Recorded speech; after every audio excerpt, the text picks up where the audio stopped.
something of this, but people were lining the street and families, and so they were carrying usually like wooden caskets or something. Some on,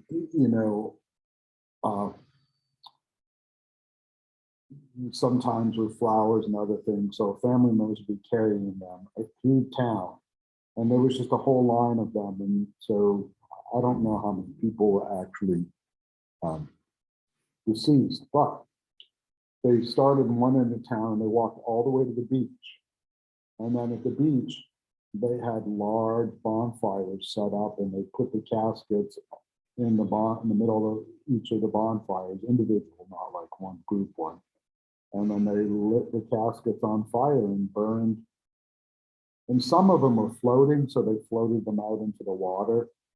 But, so they were on like floating, and they floated them out into the water, and they burned out on the water. So like Yeah. I mean, similar concept, but yeah.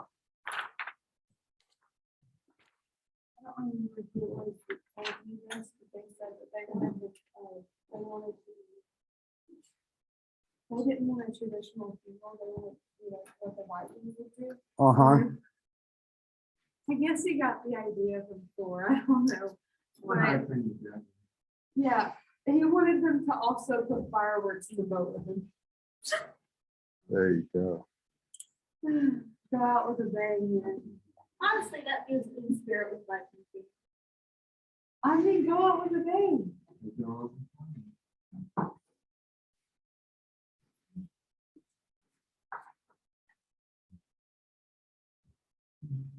I gotta admit, it probably be the most epic funeral I've ever heard. Fireworks exploding everywhere. Well, it was pretty, when seeing these funeral pyres, in Bali is pretty amazing. So, and what was really impressive was how ornate, like how much the flowers and other stuff, leading up to it. It was quite the spectacle.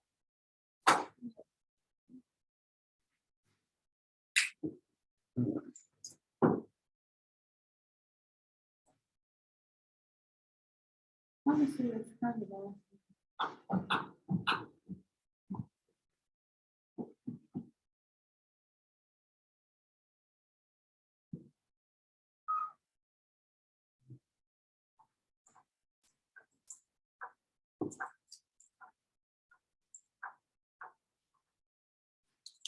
All right.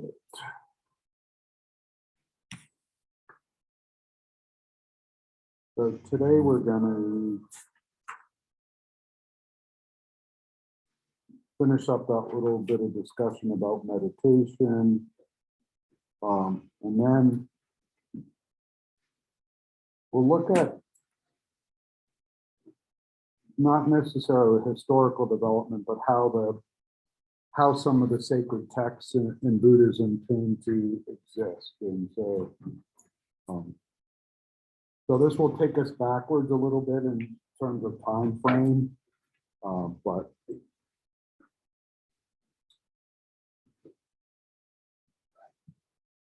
we'll go that way. Anyway, so as I was saying on Wednesday, meditation, the purpose of it is to cleanse the mind. And I talked about the cause of disease lies in our cravings, and the two types of meditation that we're going to look at are tranquility meditation and insight meditation.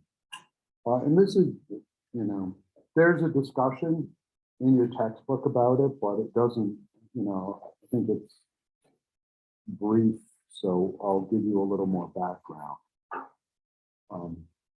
And it should be stated, first of all, that tranquility meditation is not unique to Buddhism, okay? There are other religious traditions that practice it, but it's a method through which an object of meditation is used to concentrate the mind and gain sort of one pointedness. And what I mean by that is that you focus on one thing, one object, and you spend your entire energy focusing on it. And the most common thing is your breath. And so tranquility meditation for the vast majority of Buddhists that practice it, or they focus on the breath. And so they pay attention to the breath as it enters and leaves the nostrils. And so that's one way. Or other people, sometimes you'll notice in Buddhist meditation, people's heads are slightly down. They're looking at their abdomen and they're watching for the rise and fall of their abdomen. So they're focusing the breath that way. And you sit with your back upright. In fact, if I turn this around, you can see that's sort of a position there that a person in this type of meditation would have, okay? That's a Buddha in Vietnam, by the way. That's a position they would have. And as I said, sometimes people close their eyes, sometimes they leave their eyes open. And with anybody that's going to meditate, your mind is going to start to wander, right? And what you do in order to prevent your mind from wandering is you immediately move yourself back to focusing on your breath. And so if you're in a Buddhist community, and we'll talk about Buddhist communities in a minute, it's called a Sangha. That's what a Buddhist community is called, a Sangha. And we'll talk about how those work. You might have a guide that's leading you in meditation, okay? And the guide will, in a sort of non-judgmental sort of manner, get you to reorientate yourself or refocus yourself back on your breath, okay? And that is what you'll continue to do, is just pay attention to your breath. And that's how tranquility meditation works. That's it. Insight meditation, which is also called seeing clearly, is where seeing the body and the mind clearly. And this is unique to Buddhism. This type of meditation is a unique Buddhist practice.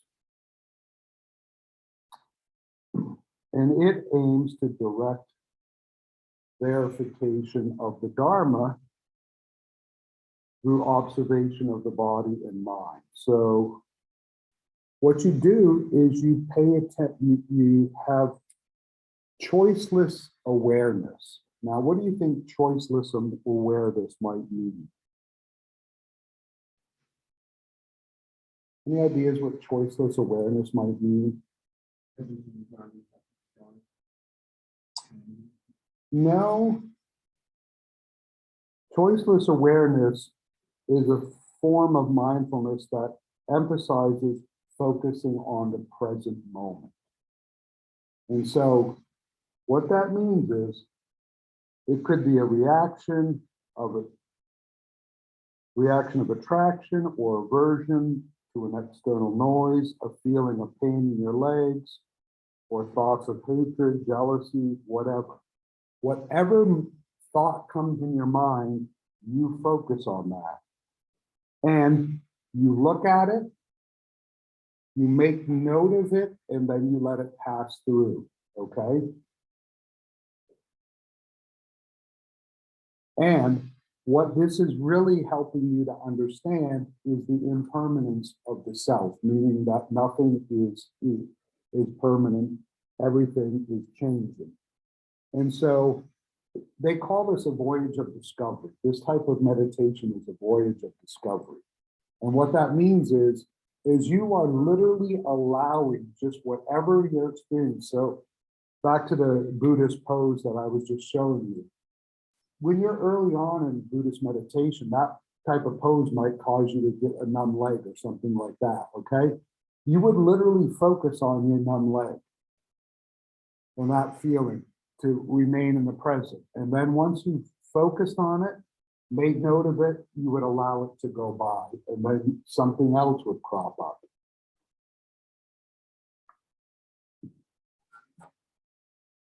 When you do this, the purpose of this kind of meditation is for you to begin to become not only self-aware about your own reality, but also self-aware about everything around you.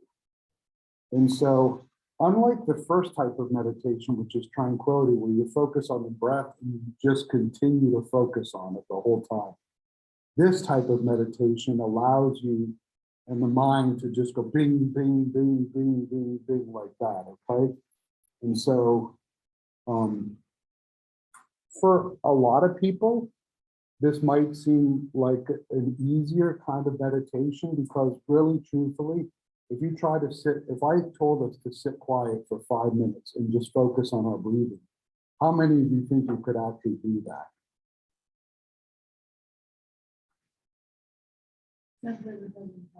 Well, okay, but you might fall asleep.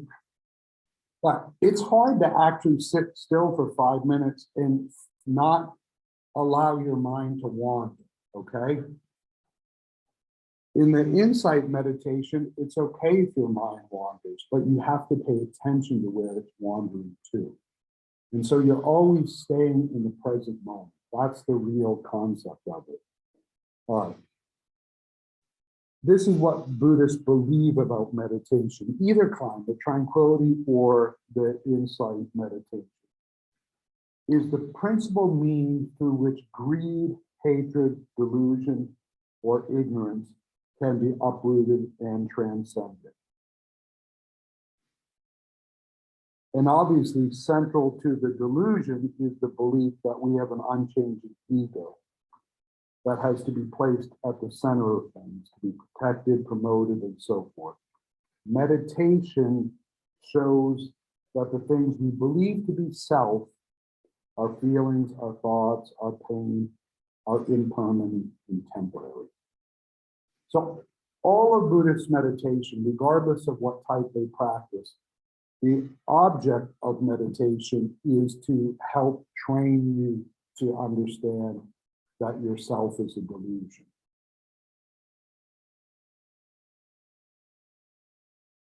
That makes sense to, I'm asking if it makes sense what I'm saying, not whether that makes sense to you what they're promoting. But can you understand how meditation becomes a central practice for all Buddhists? Now, I can also kind of understand. In what sense? Because like the more you don't think about the things that you're not supposed to be able to do, the more you can do them. For instance, just a really good example is Bruce Lee never being able to walk again and getting up and doing that. Yeah, I mean, one of the things that they're trying to show here, I mean, that is sort of the miraculous side of it, right? But one of the things that Buddhism wants you to understand is it's not just about mind over matter. That's certainly part of it. So one of the things that Buddhism is trying to teach you is that you have the capacity to overcome obstacles through the process of meditation. So things that you believe were obstacles, you can overcome because you begin to see the reality is a delusion. Therefore, the obstacle doesn't really exist, okay? Meaning that it's going to change at some point. That's one thing. The other part that they're trying to teach you is that if you remain present, and this is the second part of that sort of insightful meditation, and when we talk about, I sent you that link about Thich Nhat Hanh's funeral the other day.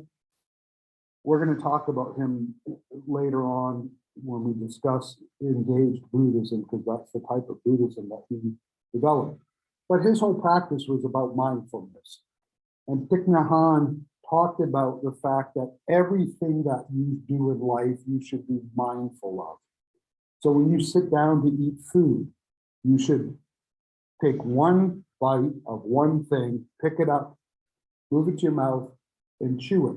And the entire time you're chewing it, the only thing you should focus on is that piece of food that you're chewing. And then you should think of it as it goes through your body, in your stomach. His belief is, as you do that, He has a whole book about this, so I'll make it short, but his belief is as you do that, say, for example, you're eating a piece of meat, let's say a steak. You focus on the chewing process of the steak, then you begin to visualize the cow that the steak came from. Then you begin to connect to the food that the cow was fed. Then you begin to connect to the plant, the grass or grain or whatever it is the cow's eating. You begin to imagine the grain, the grass. Then you begin to imagine the sun and the rain that watered the grass. And eventually what you do is, in the process of being mindful of chewing that piece of meat, you connect yourself to the entire cosmos. And then you become one with that element. So you become the same as that element. So that's the other part of it, is this sort of notion of extreme presence. And the process of doing that is that ultimately, if you do that, you can't disconnect yourself from any other person, because if you can be that present, then you're always going to be connected to another human being in the greater. So that's the other part of this. And so that's also how we overcome things and be engaged. So this is why Thich Nhat Hanh came up with this notion of engaged Buddhism, but we'll talk more about that. But it comes out of this second type of meditation, this insightful meditation. All right. The Sangha. The Sangha is the Buddhist community. And in the Buddhist community, you have, in the traditional community, you have monks and nuns, okay? And a monk who achieves nirvana in the Sangha is known as an arhat. A-R-H-A-T. Remember, if it's plural, if it's more than one, plural S. But arhats are monks or nuns that achieve nirvana in the Sangha.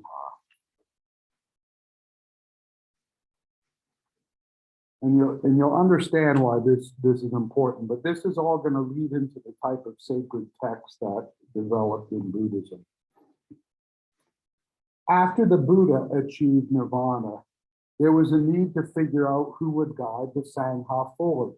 So one of the problems in any religious tradition is if it's founded by a particular person, okay? And obviously Buddhism is modeled and founded after the Buddha, right? Well, eventually the Buddha is going to die, right? And one of the questions that always arises, who's going to take over and lead the community? And the Buddha didn't want it to be a person, okay? He was very clear of this. So the Buddha urged that the monastic community be guided by Dharma. And remember, in Hinduism, Dharma is duty. In Buddhism, it's the saving truth. It's a word spelled the same, but it has a slightly different meaning. So he wanted the community to be guided by Dharma. And the Sangha came together in what would be known later as the First Council. And they decided to preserve the Buddha's teachings. And initially they decided to do this, and we talked about this, through oral tradition. And so they just recited time and again the teachings of the Buddha. And it was communicated. So if I was the new guru or master in a community, I would recite the Buddha's teachings to all of you, and then you would recite them and continue to do that. And that's how it was passed down. And the concept or idea there is that anybody then has access to become the Buddha without it being a hierarchy, okay? And the council organized these teachings into two collections. One comprising of the Buddha's sermons or discourses, and that was known as Sutra, S-U-T-R-A, T-R-A Pitaka, P-I-T-A-K-A, Sutra Pitaka. And that's what that means is basket of discourses or basket of sermons. The other comprised his rule for the monastic community. And they were known as Vijnana Pitaka. And Vijnana is V-I-N-A-Y-A, Pitaka. And that was basket of discipline. Yep. So first one is Sutra Pitaka, and the next one is Vijnana, V-I-N-A-Y-A, Pitaka. And you sometimes will see these as one word or a hyphenated word, but either way, it's the same thing. And this is important because while these were oral, this ultimately is part of what gets written down, and we'll talk about how that, but that's, so these initially are the oral traditions. Okay. So one of the things that happens is that the Buddhist community begins to divide into different schools, okay? And we talked about this early on. And initially, the basis of those divisions was on the groups or how the different monks interpreted the basket of discipline, how they interpreted the monastic rules, okay? So they weren't theological differences. They weren't differences about the fourfold, the Four Noble Truths or the Eightfold Path. They were differences about these rules. And that's how, remember, with Mahayana, Theravada, and all that difference, but this is how initially it comes about. And because the monks and nuns were required to be instructed by mentors in the Sangha, they developed loyalties to the teachers and their predecessors, identifying themselves as belonging to a lineage of a teaching. And so this is how ultimately in Buddhist tradition, you'll have a guru or a Buddha that will teach, and then you'll have basically disciples of that guru or Buddha, okay? And then you'll have another group that are disciples of another teacher or leader. Because of that, there needed to be some kind of process on how to continue moving forward. And so a second Buddhist meeting was called. And at this council, an argument erupted between two groups of monks over the particular set of Vinaya rules. So the Vinaya Pitaka rules. And one group called the elders, remember the elders, that's the Theravada folks, okay? That's the elders of the Theravada folks, argued that all the rules of the Vinaya should be maintained. The other group, which was known as the Great Community, the Mahayana folks ultimately, contended that certain rules could be considered minor and therefore were optional. In the end, neither group could acknowledge the teaching lineage of either. And so this was the first split. And this is how you ended up with the Theravada and the Mahayana break. So one of the things that develops here is there became sort of a speeding up of new teachings and so forth.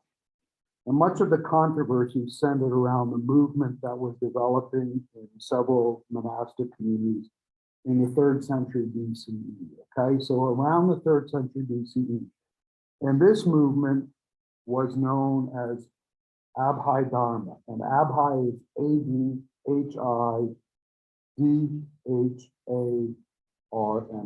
Abhay Dharma. And that's higher Dharma literature. That's what that means. And they sought to systematize the Buddha's teachings as found in the discourses. So this group wanted to take the Buddhist teachings and put them all into a systematized set of writings. And they believed, and they created a standard list of the Buddhist key teachings, and they supplemented these with commentary and analysis. So, well, when we get to Judaism, a similar process happens. So in Judaism, you have the Hebrew scriptures, the Old Testament, okay? And then you have rabbis that comment on them, which is called Mishnah, and the commentary on the scriptures ultimately can become sacred as well. It's not the scripture, but people use the Mishnah to create laws and how they understand to follow Judaism, okay? In Buddhism, this is what is happening here. You have the discourses, and then you have these monks beginning to write on top of, delineate what the actual text means and so forth. And this was often in the form of question and answer dialogue between the Buddha and his disciples. Of course, when you begin to have this, it begins to create a more coherent and quote unquote philosophical explanation of existence. And you're able to account for the phenomena of life. And so one of the things in this process, Buddhism moves from more of the sort of practice of just following the Buddhist teachings to actually a sort of systematic process of understanding and belief. And the dharmas become the building blocks because they're known as what we would call discrete truths or facts. So the dharmas become the building blocks, and out of that, they create a table of dharmas, okay? And that table accounts for both physical and psychological aspects. And so sensation, the process that form the illusion of lasting pleasure and so forth, all of this is categorized. And so inside of that is smell, energy, motivation, touch, faith. Well, you can see what's happening, right? They're now quantifying everything about existence and how we function as human beings. And all of that then relates to the dharmas, these saving truths, okay?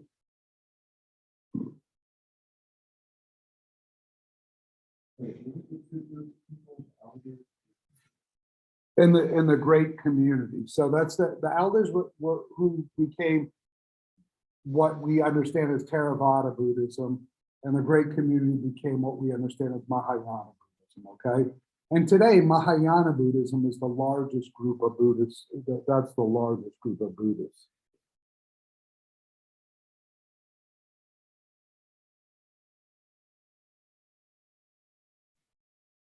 And, okay.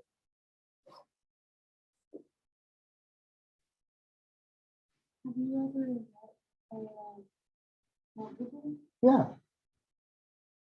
So when I've been to Thailand several times, and I've met several Buddhist monks in Thailand. I'm going to monasteries and just in Thailand, Buddhist monks are everywhere around the street. And they're often asking for money because, as we talked about, monks and nuns live on the kindness of passersby. And then also, when we took students to Vietnam for study travel in 2019, we went to actually the monastery where Thich Nhat Hanh was a novice, and we didn't see any of the monks that day because the time we were there was during their prayer time. But we, in the neighborhood of the monastery, there were obviously monks around, and Buddhism is a large religious tradition in Vietnam, so we saw monks, throughout our time. Well, I mean, in general, they're very humble, so they're not, and they tend to be very gracious and sort of, in Thailand, for example, I know this is a little off track, but in Thailand, most males, also some females, but most males are required to go and become a monk. And so generally after they graduate from high school and before they go to university, they will shave their head and they will go to a monastery and they will become, they don't become a full monk, but they live in the monastery usually for like 6 months. And they pray, they recite they meditate, they recite the Pali Canon and the different practices, and they go out on the street and ask for charity and this kind of stuff. And it's seen as sort of a religious obligation or expectation. Now, sometimes they might do it longer than 6 months, but that's generally the case. And now, because like in most countries, things are, now more women are doing these kind of things as well. So they might be a nun for a short period of time as well. But in general, the other place where you see monks often is ancestor worship is a big part of Buddhism. And so people go to the temples all the time to light incense and bring food and stuff for their ancestors. And the monks will be there and you'll see the monks walking around and leading prayer and stuff. Remember that because Buddhism is a non-theistic tradition, today monks do sometimes participate in funerals and do sometimes participate in weddings. But for the most time, if we were Buddhist, we would go to the temple and pray for our families and do ancestor worship really on our own, okay? The monk isn't up there leading, for example. The monks rather would be leading each other in meditation and that kind of stuff. And then they do kind of service work in the community and so forth. They provide charity for other people and that.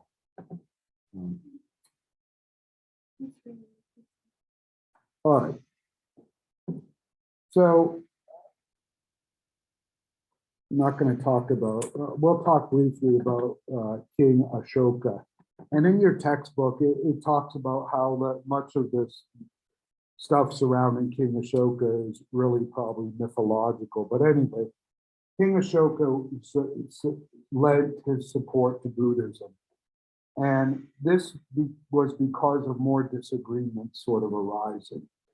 And to adjudicate the conflict between the factions within the elders, a third meeting was convened in 250 BCE. And this was at the behest of King Ashoka. And he ruled the subcontinent of India. So remember, at this point, Buddhism is still primarily an Indian religion, okay? And King Ashoka supported a particular group among the elders, known at that time as the Distinctionist school. And this is what King Ashoka is important for in early Buddhism. And there are four things. So he is remembered as the ideal emperor. And that would be Dhamma Raja. Raja is the name for a king. And so this is the first thing. So he was the ideal emperor. What made him the ideal emperor, Buddhist legend has that King Ashoka defeated and killed a large number of his enemies. But feeling no remorse, he became an important patron of the Buddhist Sangha and promoted Buddhist ideal of ahimsa. So after he killed, his enemies, he felt remorse, and so then he began to promote ahimsa. And remember, ahimsa is the notion of non-destruction of life. The same notion, remember, we talked about with Hinduism and Gandhi. All right, so he bans animal sacrifice. He turned royal hunting excursions into religious pilgrimages, and he converted the royal household to a vegetarian diet. That's the first thing he did. The second thing, he is credited with purifying the Sangha by removing corrupt monks, which established an important precedent for future Buddhist rulers. Third, he energized Buddhist missions by sponsoring traveling Buddhist teachers. So he sends missionaries, his son and daughter, as a monk and nun to Sri Lanka to spread Buddhism. And then the fourth thing, Ashoka's reign provides an essential baseline for dating Buddhism. So since there are inscriptions on stone pillars that were erected to support Buddhism. So this gives us the first sort of real time frame of how Buddhism is really being established as a religious tradition. Now, in 250 BCE, Buddhism was already long established for many centuries, but this sort of gives us a baseline. All right. So one of the things that happens is Buddhists do seek protection this is known as taking refuge in the three jewels, okay? So, and this is both for lay Buddhists and for monks and nuns as well. And what taking refuge in the three jewels means: seeking protection in Buddha, the Dharma, and the Sangha. So all Buddhists, whether they're a monk, nun, or a lay Buddhist, do seek refuge in these three jewels. And the three jewels are precious things to which the Buddhists could turn to for help in the absence of the Buddha in human form. So what that means is once the Buddha is gone and the Buddha is not there in human form, people are anxious. They want to know where they can find refuge and this kind of stuff. And so they take refuge in these three jewels. They seek refuge in the Buddha through meditation, in the Dharma, and in the Sangha, the Buddhist community. So, and how did one take refuge in the Buddha after he attained nirvana? How do you do this? Taking refuge in the Buddha meant refuge from the suffering of the world. So through the relics he left behind. So the Buddha left all kinds of relics behind. And so these become objects of veneration. And they're often placed in monuments called stupas. And I'll show you some pictures of stupas, but stupas are a very important thing in Buddhist tradition. And these stupas become literally objects of veneration. So people will go and they will put light incense, they will leave food, etc. So like in Hinduism, the stupas take on the identity of the Buddha and that you experience the Buddha in the stupa, okay?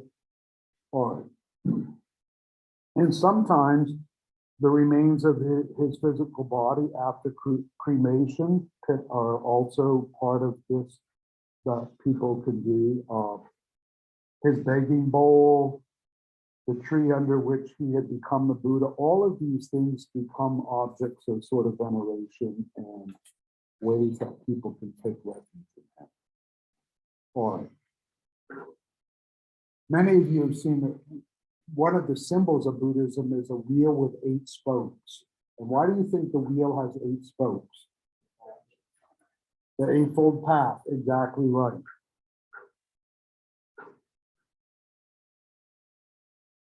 And another thing is you might see an empty throne, which signifies the universality of his majesty in his departure.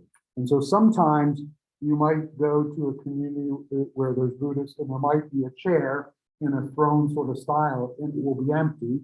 And that's to symbolize that the Buddha is universally present. He's not just there, but you see, you're given a sort of reminder of his presence by seeing that chair, but it stretches across the universe. All right.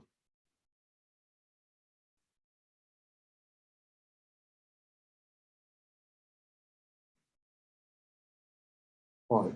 Taking refuge in Dharma meant copying, reciting, and studying Buddhist scriptures or texts.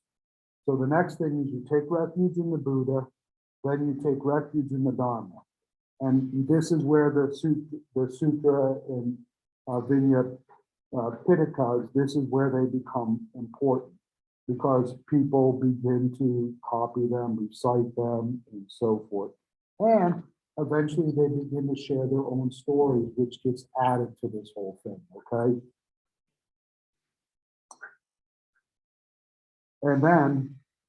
And that's what the Abhidharma that I talked about. So you have the sutras, the Vinyas, and the Abhidharma. They become known as the Tripitaka. And that is what makes up the Pali Canon. And remember, Pali is the language of Buddhism. Eventually, Sanskrit becomes the language, but early on, Pali is. So the Tripitaka, 3 baskets become the Pali Canon. So in Buddhism, people will talk about the Pali Canon the same way people in Christianity or Judaism or Islam will talk about the Bible or the Quran. The Pali Canon makes up that sort of sacred text. And then finally, taking refuge in the Sangha, seeking wisdom and encouragement from those in the monastic community. So, and the reason they did that was because the monks and the nuns are the inheritors or the heirs of the teaching through the Buddhist lineage. So a lay person will go to a monastery or, where monks and nuns are, and they will seek to hear the teachings and encouragement from the monks and nuns because they have, continue on that lineage. All right. The final thing about how monks and nuns work their way towards nirvana. So eventually there's a hierarchy that's created, and the hierarchy is known as the 4 noble beings, not the 4 noble truths, but the 4 noble beings. And to enter this hierarchy, monks and nuns had to develop a Dharma eye. So sometimes you'll see in Buddhism, you'll see the picture of an eye, and that's the Dharma eye, okay? That the Dharma eye gives them the first fleeting glimpse of nirvana and the ability to recognize Dharma in other people, okay? So a monk or a nun that develops the Dharma eye, they begin to see what nirvana looks like, and they can see Dharma in other people. When this happened, they became stream winners because they've entered the stream that leads to nirvana. And stream winners could not be reborn into hell. And I didn't put this out here, but there are different levels that you can get reborn into. We'll talk about this on Monday. But anyway, if you're a stream winner, you can't be reborn into hell or the realm of hungry ghosts, okay? So there are 5 realms.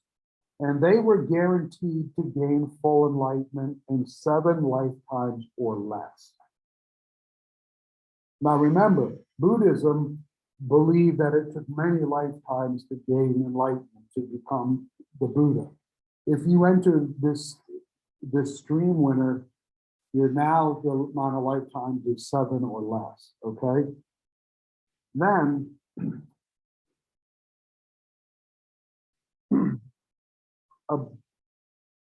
above the stream winners were the once returners. And they were guaranteed nirvana in this or the next life.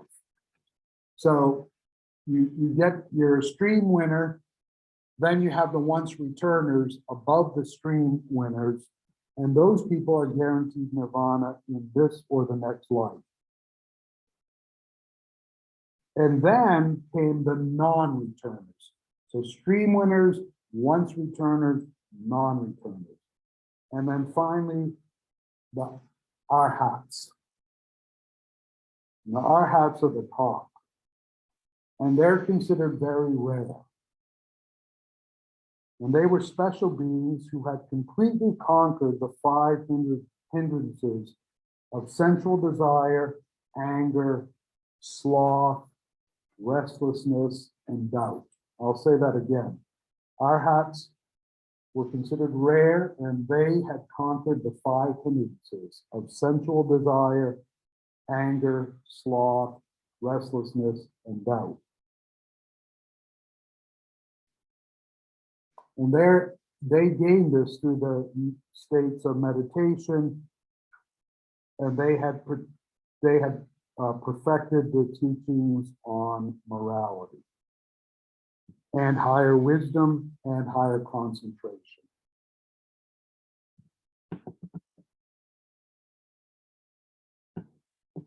So the arhats basically become, they are the top of that hierarchical plateau. And once you achieve that level, that's when you experience nirvana, you're an enlightened one, and that's when you leave the samsara, the stream of life, okay?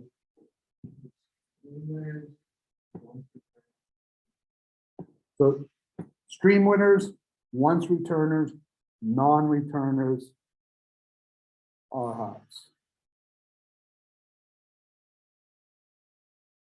And when you get to that point, when you become an arhat, these are the things that you achieve, aside from not being stuck in the rebirth system. You gain omniscience, which means you become all-knowing. You're given the ability to fly, to walk on water, to pass through solid objects, and to see into the past and future lives. In the entire universe, the arhat was only superseded by the Buddha. So the Buddha still is above the arhat, but the arhat is at the level below the Buddha. And the difference between the arhat and the Buddha is the Buddha had discovered the path of nirvana on his own. And the arhat only discovers the path of nirvana because of the teachings of the Buddha. So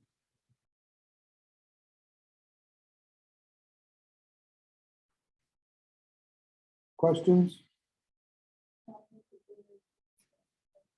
Well, I mean, you can see where you could, although the Buddha is technically not a god, he's still a human being. But you notice when I talk about the arhats, look at the capacity and ability that arhats have: omniscience, the ability to fly, the ability to walk on water, the ability to go through solid objects.